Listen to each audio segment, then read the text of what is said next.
सभी छात्रों, आपका मेरे YouTube चैनल में स्वागत है। यदि आपको मेरे ये वीडियो पसंद आ रहे हों तो उन्हें लाइक करें, अपने सहपाठियों को उन्हें शेयर करें और मेरे YouTube चैनल को सब्सक्राइब भी करें ताकि आने वाले समय में अपलोडिंग की जानकारी भी आपको समय पर मिल सके और आप उसका उचित लाभ उठा सकें। आज हम कक्षा 9वीं विषय गणित में अध्याय 6 रेखाएं एवं कोण के अंतर्गत प्रश्नावली 6.1 का प्रश्न 6वें का हल देखेंगे, जिसमें प्रश्न दिया गया है। यह दिया है कि कोण XYZ बराबर 64 अंश है और XY को बिंदु P तक बढ़ाया गया है। दी हुई सूचना से एक आकृति खींचिए। मतलब यह जो हमें सूचना दी गई है इसके आधार पर हम एक आकृति खींचेंगे। यदि किरण XY कोण ZYP को समद्विभाजित करती है तो कोण XYQ और प्रतिवर्ती कोण QYP के मान ज्ञात कीजिए। तो चित्र में हम देख रहे हैं, ये सूचना के आधार पर हमने चित्र बनाया है कि कोण XYZ बराबर यहाँ 64 अंश है, यहाँ लिख देंगे हम 64 अंश, और किरण XY को बिंदु P तक बढ़ाया गया है, यहाँ तक बढ़ाया गया है। यदि किरण XY कोण ZYP मतलब इस कोण को समद्विभाजित करता है,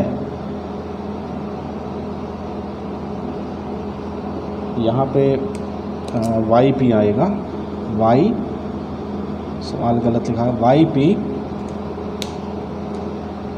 जी YQ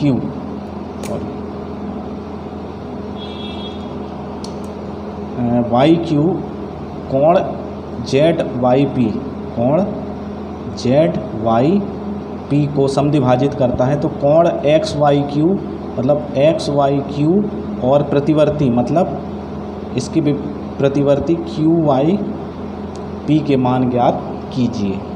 तो यहाँ पे हम देखते हैं, हमारा चित्र सहित हल है, देखेंगे हम देखते हैं। चूँकि दिया है कि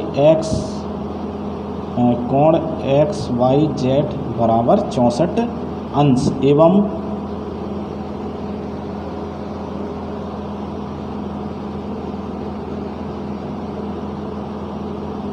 XY को बिंदु P तक बढ़ाया गया है। यदि किरण, इसलिए हम लिख सकते हैं XP एक सरल रेखा है।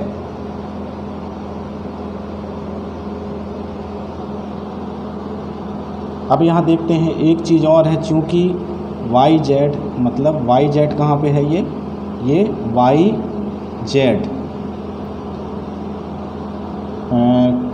किरण XP पर खड़ी है, इसलिए हम लिख सकते हैं कोण XYZ माने XYZ प्लस कोण ZYP माने ZYP और ये XYZ इसके बराबर 180 अंश होगा। ये कहाँ से आएगा, हमने पूर्व पढ़ा था रैखिक युग्म से।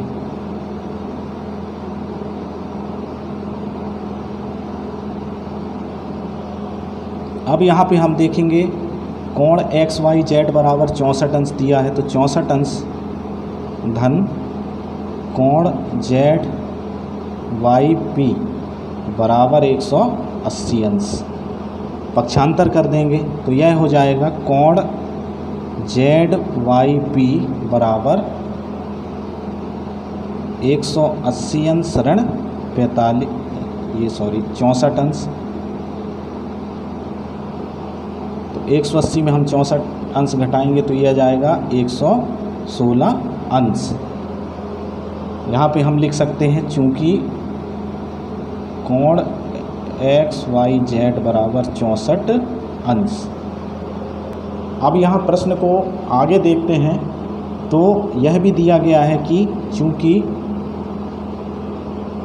किरण YQ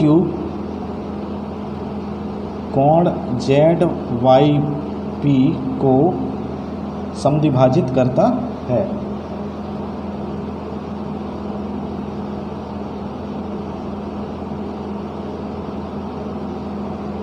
इसलिए हम लिख सकते हैं कि कोण QYP बराबर कोण ZYQ।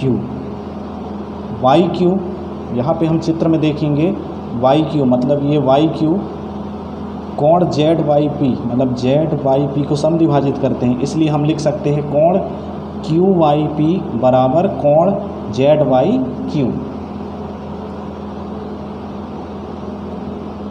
तो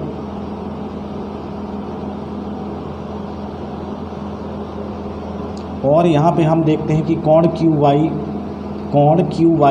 और कोण ZYQ दोनों एक दूसरे के बराबर हैं, चित्र में देखते हैं। और इसके बराबर हम लिख सकते हैं 1/2 कोण ZYP। यह हमने कहाँ से लिखा? क्योंकि ये कोण और ये कोण ये दोनों आपस में बराबर हैं, और जो कोण ZYP है मतलब ZYP यह जो है इन दोनों का दुगना है, चाहे इसके बराबर दुगना ले लें या इसके बराबर दुगना ले लें। तो हम इसको इस प्रकार लिख सकते हैं कि कोण QYP बराबर कोण ZYQ बराबर 1/2 कोण ZYP। और कोण ZYP का मान हमने 116 अंश निकाला है, तो यह हो जाएगा 116 अंश बटे 2, मतलब इसका मान आ जाएगा 58 अंश। इस प्रकार हम देखते हैं कि कोण QYP और कोण ZYQ के मान दोनों आपस में बराबर हैं और इनका मान 58 अंश हमें प्राप्त हो गया। अब कोण XYQ की बात करें। अब कोण XYQ की बात करें, मतलब XYQ की बात करें तो यह जो है दो कोणों से मिलकर बना है कोण XYZ प्लस कोण ZYQ। मतलब कोण XYZ प्लस कोण ZYQ इन दोनों से मिलकर जो कोण बना है वह है कोण XYQ। इस प्रकार इन दोनों के मान हम रख देंगे तो यह हो जाएगा 64 अंश कोण XYZ का मान है जो कि हमें दिया गया है, और कोण ZYQ का मान जो हमने अभी प्राप्त किया वह है 58 अंश। इस प्रकार इसका मान आ जाएगा 122 अंश।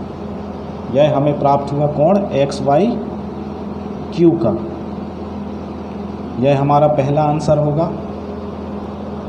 कोण XYQ का मान हमें 122 अंश प्राप्त हुआ। अब हमें इसका प्रतिवर्ती कोण XYQ का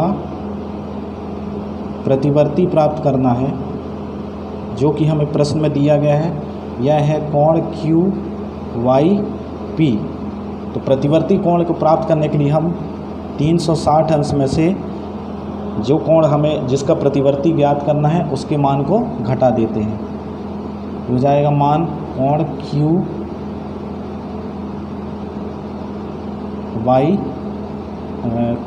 QYP। तो यह हो जाएगा 360 अंश ऋण कोण QYP का मान जो है हमने अभी प्राप्त किया है वह है 58 अंश। तो इस प्रकार इसका मान हो जाएगा 302 अंश। अतः हम लिख सकते हैं अतः कोण XYQ बराबर 122 अंश व कोण QYP बराबर 302 अंश। यह हमारे आंसर होंगे।